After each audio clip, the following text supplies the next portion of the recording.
Hello everyone. Akashic tarot deck का ये सबसे पहला कार्ड है जो कि इंडिकेट कर रहा है, जैसे कि नाम से ही पता चल रहा है, द ऑरेकल ऑफ डेल्फी। ये इंडिकेट कर रहा है कि एक क्वीन है जो कि एक बहुत रॉयल स्टेटस वाली है, जो कि खुद को बहुत अच्छे से बैलेंस कर पा रही है बिना किसी सपोर्ट के भी।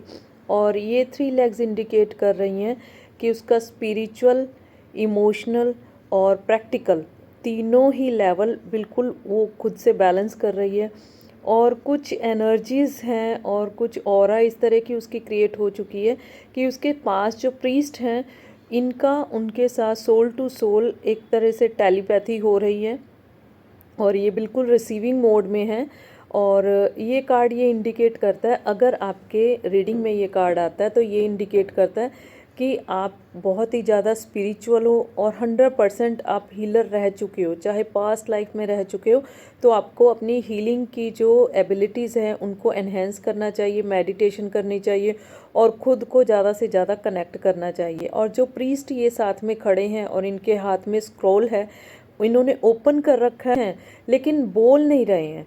तो ये इंडिकेशन आ रही है कि इन दोनों का जो स्पिरिचुअल कनेक्शन इस तरह का कि अगर आप चाहते हैं कि आप स्पिरिचुअल लेवल पे हीलिंग के काम के लिए आगे बढ़ें, तो यूनिवर्स आपकी हेल्प करने के लिए तैयार है। तो आपको किसी गाइड की ज़रूरत है, तो उस गाइड की तरफ आप ज़रूर से ध्यान दें और अपने स्पिरिचुअल लेवल को ज़्यादा से ज़्यादा बढ़ाइए। जिस तरह से इनका एक हैंड कवर है और एक अनकवर है, तो कुछ नॉलेज इनको है क्वीन को कि इनके पास किस तरह की एबिलिटीज़ हैं, लेकिन कुछ अभी हिडन है जो कि इनको इस तरह की प्रैक्टिसेस करने के बाद ही मिलेंगी।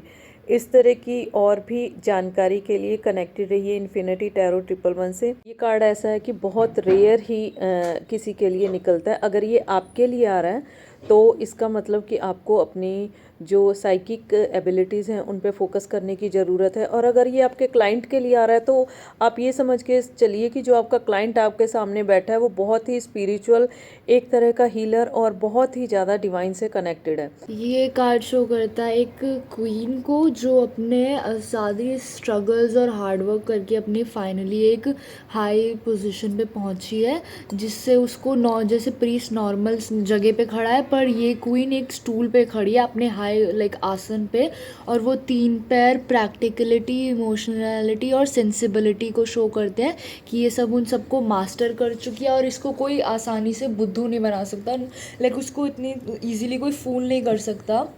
और वो रिसीविंग पोजीशन में है कि अब वो जो भी यूनिवर्स उसको ऑफ़र करेगा वो उसको ग्रैटिट्यूड के साथ रिसीव करेगी। वो ये नहीं कहेगी कि मैं डिज़र्व नहीं करती या ऐसा ऐसा कुछ।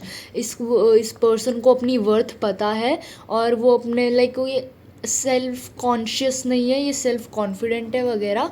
और जो प्रीस्ट है वो स्क्रोल खोला हुआ है, उसको पढ़ना चाहिए बट वो नहीं पढ़ रहा। वो ये इंडिकेट करता है कि प्रीस्ट भी उसके क्वीन के करिश्मा से इतना ज़्यादा वो कहते हैं अट्रैक्ट है या इतना ज़्यादा इन्फ्लुएंस हो चुका है कि वो भी मंत्र मुग्ध टाइप हो चुका है उससे, कि वो सब कुछ छोड़ छाड़ के सिर्फ क्वीन की रिसीविंग पोजीशन पे ही वो कर रहा है। ये कार्ड ये भी शो कर सकता है कि अब आपका टाइम हो गया शाइन करने का। लोग की सिर्फ आप पे फोकस करेंगे और स्पॉटलाइट सिर्फ आपकी होगी, जैसे क्वीन पे स्पॉटलाइट है और प्रीस्ट पीछे ऐसी बैकग्राउंड में खड़े हुए हैं। भी इंडिकेट करता है कि जो आपको सिखाने वाला है वो भी आपकी नॉलेज से सरप्राइज रह जाएगा और उसको वो भी पीछे आप अपने गुरु को भी पीछे छोड़ दोगे। और इसकी बैकग्राउंड भी यही इंडिकेट कर रही है कि बहुत ज़्यादा प्रॉस्पेरिटी और एक स्टेबल पोजीशन अब आपकी लाइफ में बनती हुई दिखाई दे रही है। जितना आप अपनी मेडिटेशन पे, जितना आप रिसीविंग मोड में रह के बाहर की दुनिया को छोड़ के अपने अंदर समाहित होने की कोशिश करेंगे, उतना मान सम्मान और उतनी प्रतिष्ठा आपको मिलती हुई दिखाई दे रही है, जिसका कि आपको बिल्कुल भी लालच नहीं है। लेकिन ये आपकी डेस्टिनी में है क्योंकि आप इतना एफर्ट कर चुके हैं, तो ये डेफिनेटली आपको चीज़ें मिलने वाली हैं। इतना स्ट्रगल करके आके अपने उसने खुद का सिंहासन इस्टेब्लिश करा है, तो ये शो करता है कि ये बंदा बहुत ज़्यादा स्ट्रगल करके आया है अपनी जगह पहुंचने के लिए जहाँ पे वो अब तक पहुंचा है। इस कार्ड को अगर आप रिवर्स में लेते हैं, मतलब अगर ये कार्ड रिवर्स आता है तो ये इंडिकेशन होती है कि आप भले ही स्पिरिचुअल हैं पास्ट लाइफ से, लेकिन ना आप अपनी साइकिक एनर्जी के लिए वर्क कर रहे हैं। और क्यों नहीं कर पा रहे हैं? क्योंकि आप स्टेबल ही नहीं हो। आप इमोशनली और प्रैक्टिकली और साथ के साथ स्पिरिचुअली आप बिल्कुल भी बैलेंस नहीं हो।